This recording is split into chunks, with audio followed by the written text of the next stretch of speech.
And Mhm. as I walked that path and read books, I did that for a number of years before I went and got my philosophy degree. What I found was that it seemed to impact every area of my life, because I started understanding myself better. I started having a better understanding of the people that I interacted with on a daily basis, my husband, my children, my students, the cashier at the grocery store. Um, I mean, everything. It actually impacted my daily interactions with people because I had a more foundational understanding of, at the core, of what it means to be a human being.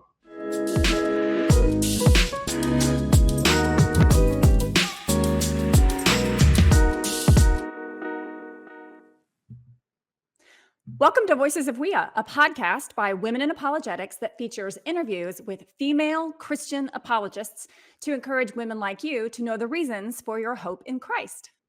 Women in Apologetics is a ministry that's dedicated to educating, equipping, and encouraging women to defend their faith in Christ with confidence and with grace. I am your happy host, Lori Morrow, and I want to invite you, if you love Women in Apologetics, to join our free email community where you will receive apologetics resources every single week and enjoy email community only benefits, like our exclusive digital guides and a discount to our annual conference. You can sign up today by visiting womeninapologetics.com/email-community. You probably take for granted the idea that human rights are a necessary and important political topic. But have you ever thought about where they come from? Are they fixed or do they float? And what does human nature have to do with any of it? On today's episode of Voices of WIA, we're going to be talking about the importance of understanding human nature correctly. Our guest today is Rebecca McKnight, who holds both undergraduate and graduate degrees in physical therapy, as well as a master's in systematic philosophy. Becky moved from clinical practice to teaching physical therapist assistants more than 25 years ago, and she still continues to teach anatomy and physical therapy at the college level. Her work in physical therapy and education prompted an interest in philosophy, leading her to dive into questions such as, what is a human being? She is also a fellow team member here at Women in Apologetics, and I am so grateful to be having this conversation with her today. Becky, welcome to the episode. Thank you, Lori. It's good to see you. Thanks. It's so good to see you too. Okay. Can you tell us? I would think that most Christian women who go to church and maybe lead Bible studies and are raising their kids, they don't really understand why they would need to develop a proper understanding of human nature. Can you explain that to our viewers based on your experience and your education? Why is this a topic that we as Christians, and particularly as Christian apologists, need to make sure that your average Christian woman understands well?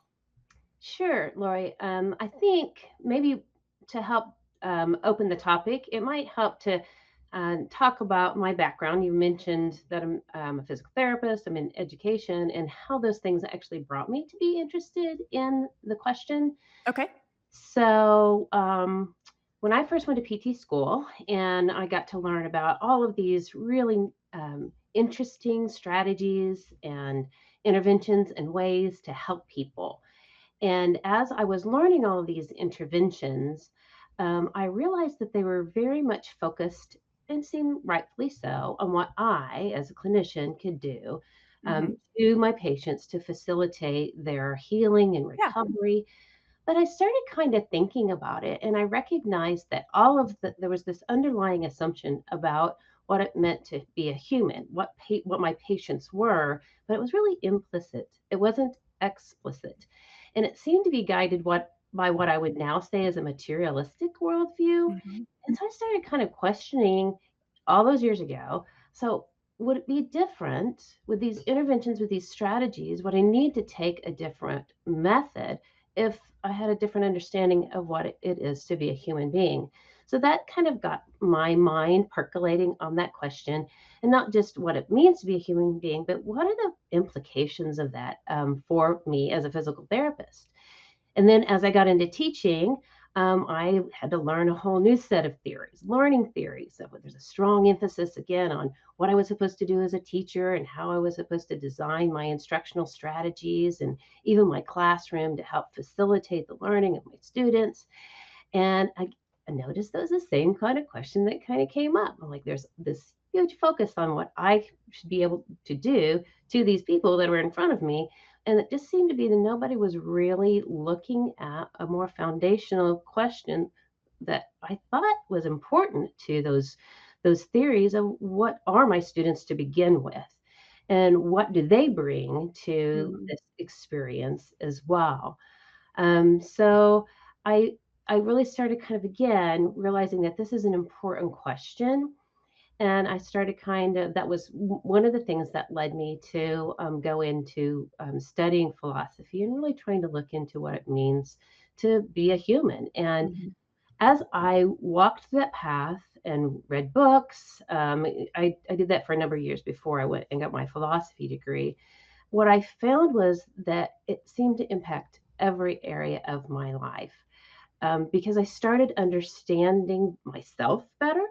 I started having a better understanding of the people that I interacted with on a daily basis, my husband, my children, my students, the cashier at the grocery store. Um, I mean, everything, it actually impacted my daily interactions with people because I had a more foundational understanding of, at the core, of what it means to be a human being. I think that makes all the sense in the world, honestly. So for our viewers who may be new to us or new to this language, essentially the idea that you confronted or kind of bumped into, whether you expected to or not, is the implications of a materialist worldview. So the idea that human beings are strictly material kinds of things, and that impacted um, what the textbooks and your professors potentially were telling you how to interact with them as students in the teacher student relationship. And so, as you began to think about that and to recognize that something might be missing, that is what prompted you to start thinking about this and studying it on a philosophical level so that you could make those alterations in your classroom approach and bridge that gap and essentially be a better, more effective teacher and communicate with students as well as other people. Do I have I kind of summed that up Yes. basically? Yeah, I think that's the thing that struck me most was how it impacted my own development Mhm. as a person, Yes. and how it directly impacted the way I interact with people broadly. So that's kind of my personal story and kind of Yeah. a how I think we can all relate. I mean, Yes. you're dealing with your own children, whether it's in homeschool, you're dealing with people at church, and having a good foundational understanding of what it means to be human actually will impact the way you interact. But I think there's also a broader perspective that we Mhm. should consider. Okay. Um, because I think we see it out in our culture today. And so when the things that we read and that we, um, billboards, social media, um, just hearing other people's stories about their life, they all have an underlying current of Mhm. an understanding of what it means to be human. And so studying what that means and understanding what those kind of views are very helpful as a way to kind of analyze and be careful with what we're taking in and how we even approach those messages that we're hearing. I think the example that kind of just jumped out to me as I was thinking about our conversation today is, one of the big questions that's been out there recently is, what is a woman? Oh, And yeah. it's a very important question. But I think it's kind of fascinating that we're all like focused on this question about what is a woman, and yet we haven't taken the time to step back and say, well, what is it, a human being? Seems to be a more foundational question that should inform our understanding of what it means to be a woman, instead of just kind of taking that what is a woman and just having it over here all by Right. itself. So Right. there's a very foundational question about reality that when we don't think about it deeply, we can find ourselves being lured away by error, by wrong thinking, and by lies. Yes. Yes. I think that's one of the secrets, best kept secrets, if you will, of understanding worldview and apologetics is that it has a very even though we're not necessarily strictly studying Bible verses, when we study the biblical worldview and understand it and its competitors, for lack of a better term, It's a Yeah. sanctifying issue. It tends to broaden us and sanctify us. And so this actually brings me to my very next question, which is what are the variables that you see out there, the variations on the theme as to what a human is from a Christian worldview perspective versus the materialist worldview perspective or any other worldview perspective? What are the variations? What opportunities do we have to have different ideas of what a human is? And why does that matter? What different shapes do they take? Can you catch us up to speed on that a little bit?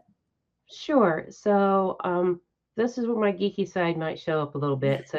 So if you feel like, that you need to kind of help me and ask questions about the terms that I'm using, please feel free to do so.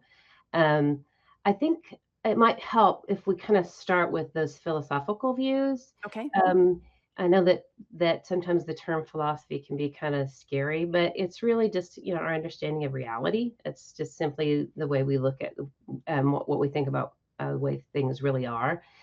And I think there's when we talk about human nature, I think there's kind of three primary views that we see out in a society today. Actually, two that we see broadly in our culture. But there's a third one that is also at play. And the first one is actually what we've already mentioned before is that idea of materialism. Hmm. And when you take the idea of materialism and we put that with what does it mean to be a human, basically the answer is that human beings are made up of just one kind of thing, and Right. it's just matter. We're just matter. We might think of this as kind of like the scientific view because Hmm. we can look at the molecules and the DNA and the body parts and how they work together and I love anatomy. I could get down into all of that and be happy with those discussions. But when we think about what it means to be, all of that put together, basically, we're just, what robots. Yes. We're very complex machines, but still just basically machines. So that's going to limit us, our understanding of human behavior, to more or less a cause and effect, kind of a mechanical input response or input response output sort of idea Correct. process.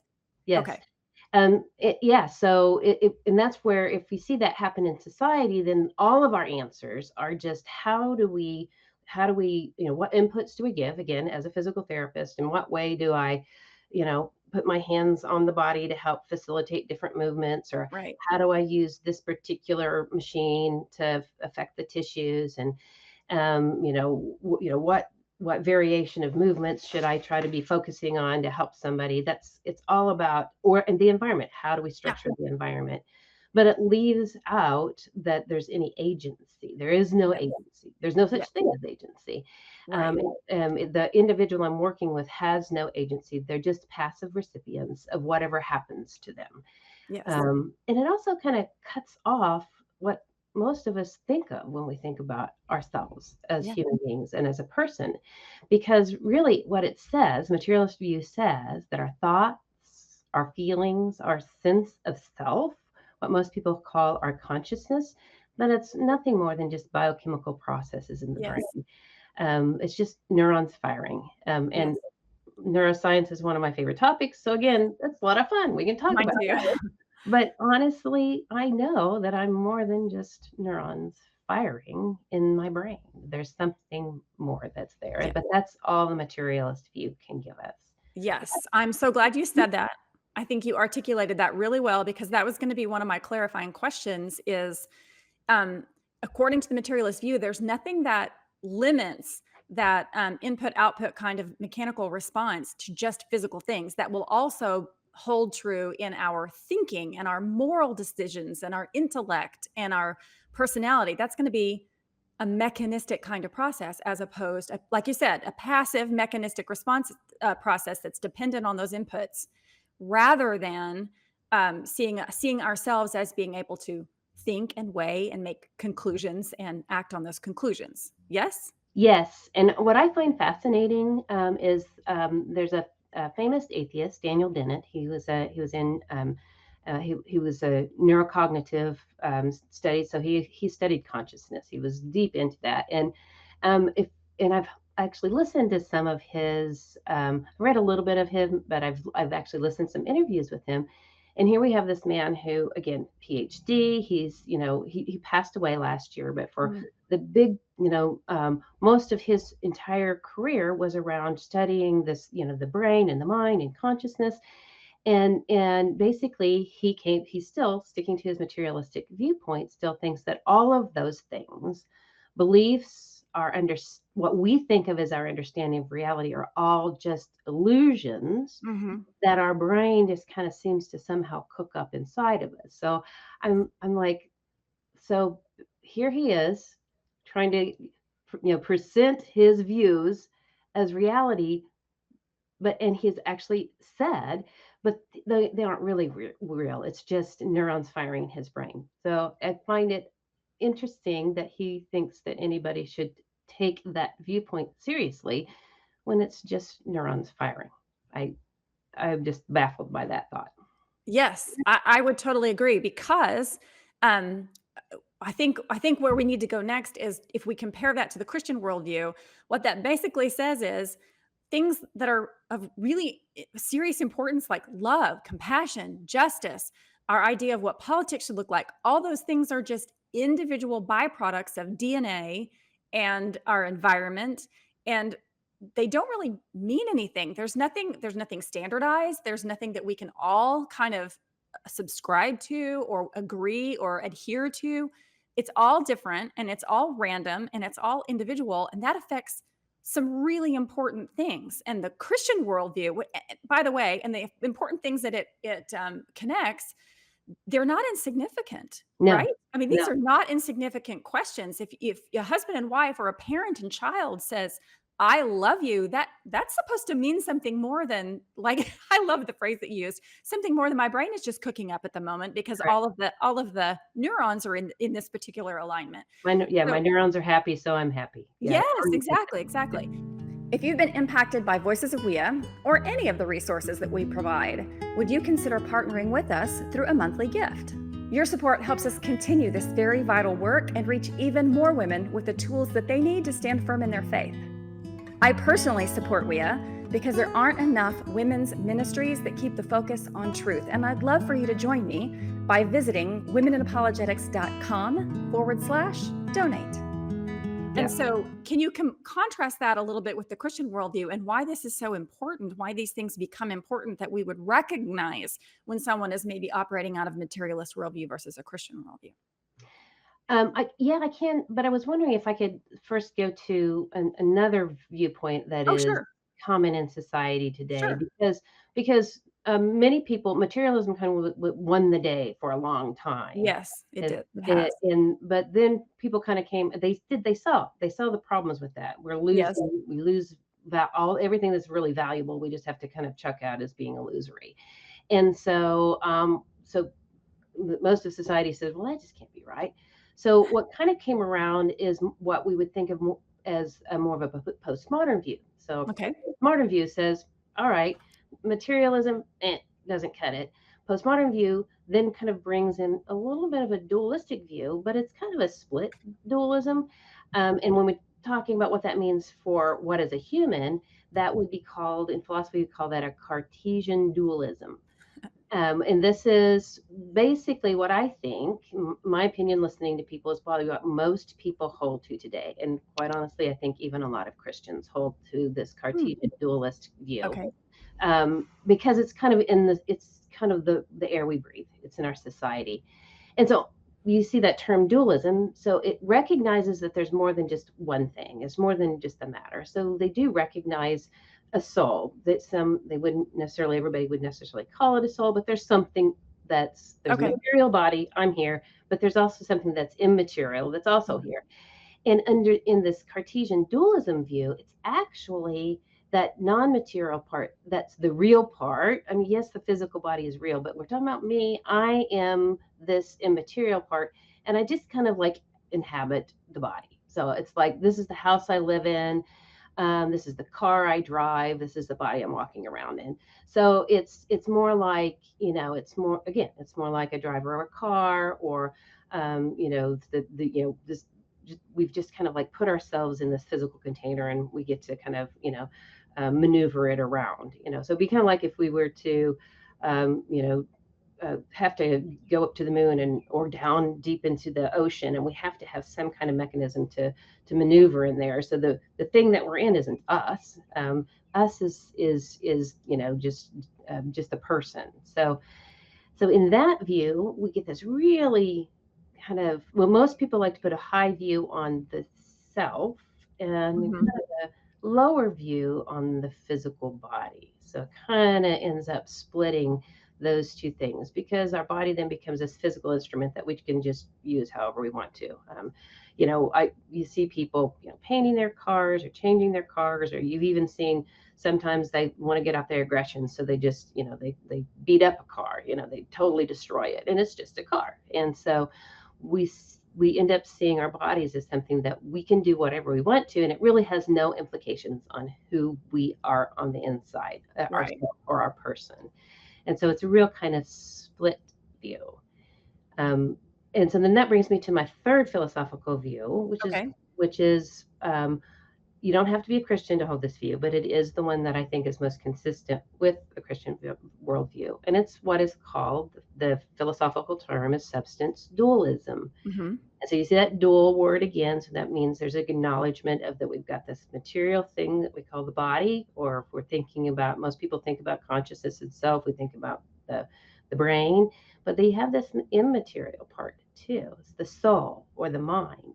And so like in Cartesian dualism, we recognize both of those. But in the substance dualist view, we see them as an integrated unity.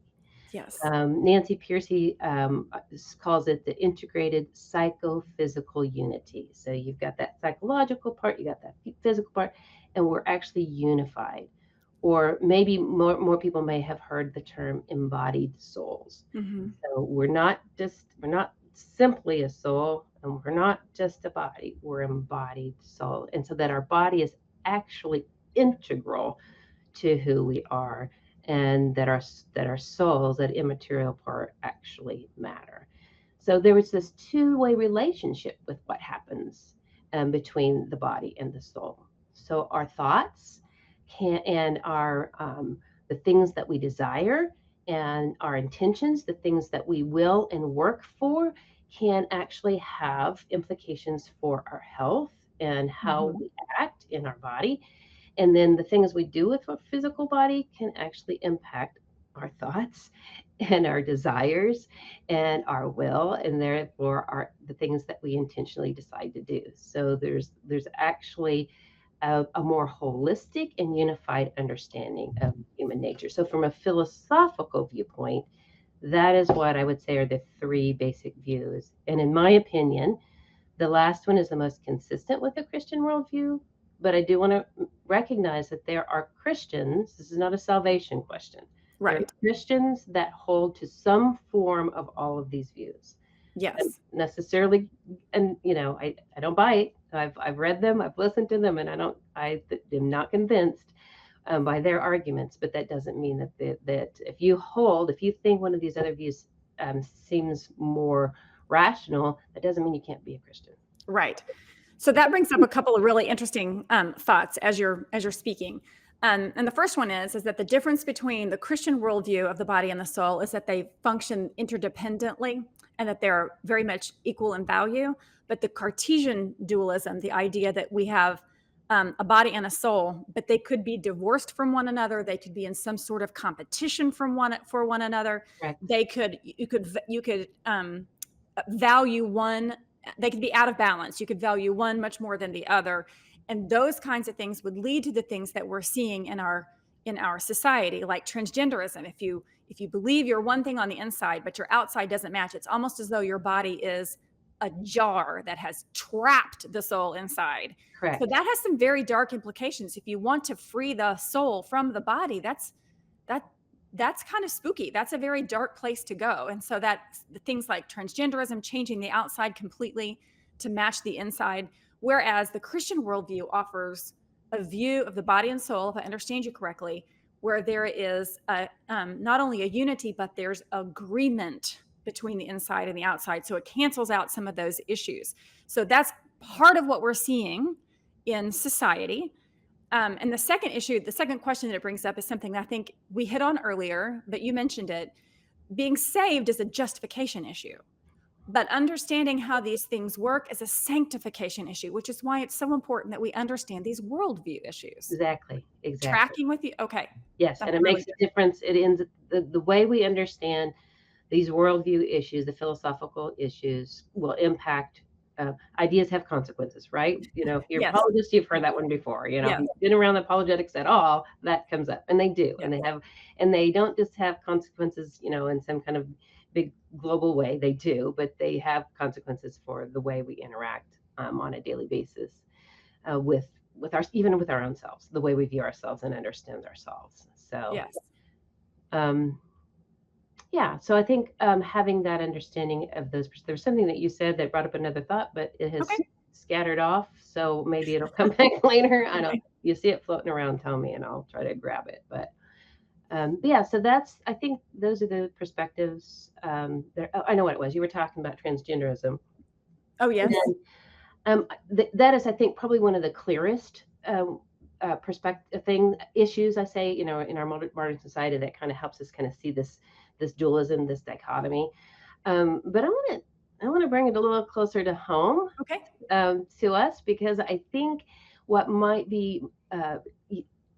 be more of an issue for more of us is just sexuality in general, because Oh. our culture today um, likes to be able to say that what we do in our bodies sexually is totally devoid of who we are as a person, and that we can use our bodies in a variety of ways, and that has no implications whatsoever.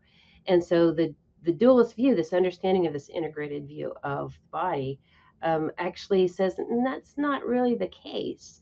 What you do with your body actually does impact who you are, your soul, at the very Mhm. heart of who you are.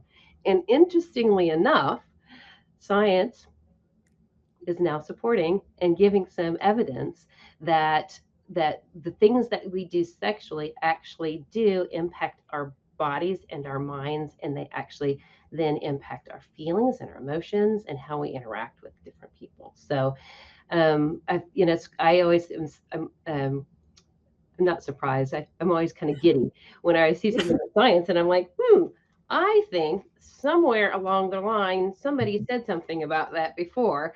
And I think it really helps you have a better understanding that the Bible doesn't just speak in. We all kind of think of just they're all just the commandments, Yes. thou shalt, and don't Yes. understand this. It's really more about this is kind of reality, and you can Yes. choose to live reality and be in concert with it, or you can kind of go your own way and be hit by a bus, Yes. unfortunately. So Yes. And I would think that those scientific findings, those reports that you mentioned, would tend to corroborate the Christian view they do. of the relationship between body and soul than the other views of body and soul. Because otherwise, like we said earlier, there is an interdependence. It can go either way. Your soul can have your whatever's going on in your inner life, so to speak, obviously has an impact on what you do in the world, but what you do in the world also has a reciprocal effect on the inside. And the Yeah. Cartesian dualism can't really explain that as well, No. but the Christian worldview can. So that makes it's much more consistent with what science is actually confirming. Yes, although you have to be a little bit careful because you remember whenever you hear, so science gives data, and Right. then but what happens is when what we read, most of us don't get to read just the data. What we read Sure. is the interpretation of science by a Yes. scientist, and so that's where the study of the worldview can help because then you can read the science and you can like, oh, they're bringing the materialistic bias to what is being said here, so I can see that materialistic bias Yes. or the Cartesian dualist bias, because you get that as well. And I can learn to separate those biases out from what is actually there in the data. And I can see, really, this is actually consistent with what I understand from a Christian worldview. Yes, Becky, that is such a good insight. Thank you for bringing that out because that's going to help our viewers, I think, understand that worldview is important just for being able to filter what you receive from media or other Correct. people or books or whatever the case may be. Yeah. So, yeah, that's really important. We are getting close on time, so before we hop off, is there anything else, particular resources, advice, anything else, any closing thoughts you want to leave our audience with? So I do want to just talk a little bit more. I do want to bring in just some things about the Christian worldview that are beyond the philosophical worldview that are Okay. important. And so I'll try to be quick. We could probably spend another 30 minutes here, but I want to make sure that we understand that the Christian worldview actually says something specific about humans. It says that we are made in the image of God, and Yeah. that's where our value lies. And you can't get Yes. that from the philosophical discussion that we just had. You have to go to the Bible to see where our value lies. And in Genesis, it talks about the fact that God created man in his own image, male and female. He created them, and He said it was very good. He said Yes. our physical bodies, this creation, this substance dualist creation that we just talked about, is Yeah. really, really good. Yeah. And so we can recognize that His creation is good, and that's where our value lies. But we're fallen. We've fallen away. We have, in our decisions, we have ripped ourselves away from the reality of who God is and who we are Yes. in God, and that's our fallen, broken nature. But then Christ gives the answer to the restoration Right. that have that, so that we can be fully human again. And Christ in His incarnation helped show us that a physical body is important, and isn't in His resurrection. He showed us that our physical bodies will be renewed in the Yes. end time. So I didn't want to leave without saying those things, because I think those are extremely important when you talk about what does it mean to be a human being. It means Well, to be created in the image of God, and that again in our nature we've been torn apart, but there is a way to come back to our fullness in who God made us to be. yes, absolutely. I totally agree. I'm so happy that you specified that and made sure that our audience understood that before we wrap things up. It also indicates, because I hear this a lot, and I would wonder, I would love to hear your thoughts on it real quickly, because a lot of people will talk about certain things or certain groups of people or certain eras in history where human beings did not treat each other well. Well, of that's not necessarily a function of the society making a statement about who people are or an authoritative statement. The reality is, if the Bible's telling us the truth, we Yes, have value even if someone doesn't acknowledge it. And I correct. think that's something that the Christian worldview offers that the other worldviews don't, No, frankly. no, no one ever. No, there is no other worldview that actually, again, gives the same value to the whole integrated person, Right. body and soul. Right. It's And just we need that. The whole issue of human rights, yes, that's where the human rights issue came from, is that the Christian worldview offered a view of humanity, a view of the human, that said we are incredibly valuable, even if your husband doesn't acknowledge it, or your parents didn't acknowledge it, or your neighbors, or your boss, or whomever does not acknowledge the value that you have. You can still have it because of what the Bible says about the nature of well, Lauren, I human think even beings. more important, it's also it doesn't matter what I feel about myself. Yes, There are true. times that I don't feel valuable, but the Yes, truth is, whether I feel valuable or not, I am valuable, because I yes, have been created by God in His image, and that He has created me for His purposes, which are He's good, and His purposes are good. And even though I can mess up, that does not change the reality yes. who I am, who God intended me to be, and how He can use me whenever I'm willing to put myself under His guidance of His Holy Spirit. Yeah. Becky, that was worth the price of admission to this episode. That was that was such a good comment. Yes, even if I don't feel like I'm valuable, when we rip ourselves away from the reality that we are valuable as made in the image of God, we lose something really, really important and really, really helpful in Yep. our human existence. And as women, I think we do that a lot. We Do do. we have time Yes, to we kind of give do. a plug for a couple of resources Oh, or please do. Yes. We'll take the time to do that. Yes, yeah, go ahead. so if you're interested in learning more, a couple of resources that I would recommend, just to kind of one to just get started with, is this book on the soul by J.P. Moreland, and it'll really help you kind of get an understanding of that substance dualist view, and really have a better appreciation for what the soul is. If you want to have an understanding of kind of that split perspective and how it has affected our society, then Nancy Pearcey's Love Thy Body is a great So one. I good. love all of her books. Me too. This one specifically kind of looks at that whole, what does it mean to be a human?